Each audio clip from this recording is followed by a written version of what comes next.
This video falls under fair use. Fair use allows commentary, criticism, and reactions. What's up, back with another one. So today I'm going to show you this clip of DL Hughley reacting to a viral moment. Check this clip out. Now Jasmine Crockett chooses to express herself. I'm like, is that going to help your district in Texas? Aren't you there to find a way to get stuff done as opposed to just being an impediment to what Trump wants? How much work goes into that? I'm just going to go off about Trump, cuss him out every chance I get, say the most derogatory, incendiary things imaginable, and that's my day's work. That ain't work. Work is saying that's the man in power. I know what his agenda is.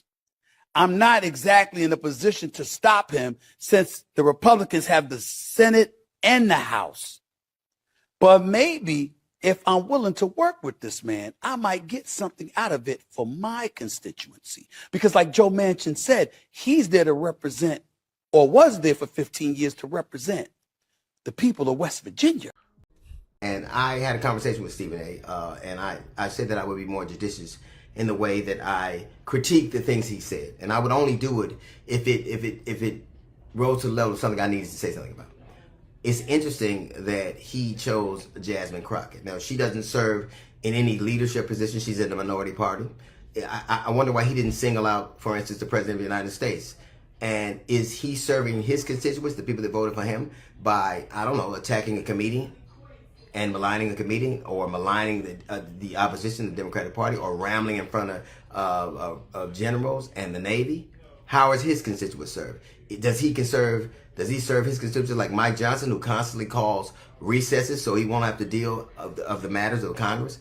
Or Jim Jordan, who's been in Congress for 18 years and never has written one piece of legislation in 18 years. I wonder why it isn't those people that he singled out. We're never going to argue about the efficacy of Congress. I think we have an agreement there. I think that they are not effective. I think that they don't do the job. I think that they don't represent their constituents well. But Jasmine Crockett is a member of the minority party. She holds no power. Her party doesn't have any power. She's not at the top of the minority party. She's a very junior congressman. So why would it be her that you would single out? Her job to represent her constituents. When you're in the opposition party, the minority party, your job is to object and to be loud, to be a fly in the orbit, to gum up the works. She's doing what it is she has the power to do, what's in her capacity to do, what's in her bandwidth to do. This is what she's supposed to do. She's supposed to make it harder and make it louder. That's what she does. She represents her constituents by being a member of the opposition party and to, by definition, oppose. I don't care in any paradigm you look at.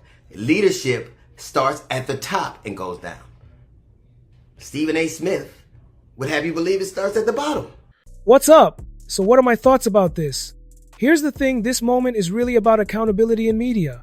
The thing about the person being called out here is that he's known for speaking boldly and sometimes crossing lines. That's part of what built his platform, but it also means there's a bigger spotlight when those words hit the wrong way. What DL Hughley is doing isn't just personal. He's pointing out how public figures with large platforms have a responsibility when they speak, especially about elected officials like Rep. Jasmine Crockett. Whether or not it was intentional, the impact of certain language can't be overlooked, especially when it involves a black woman serving in government.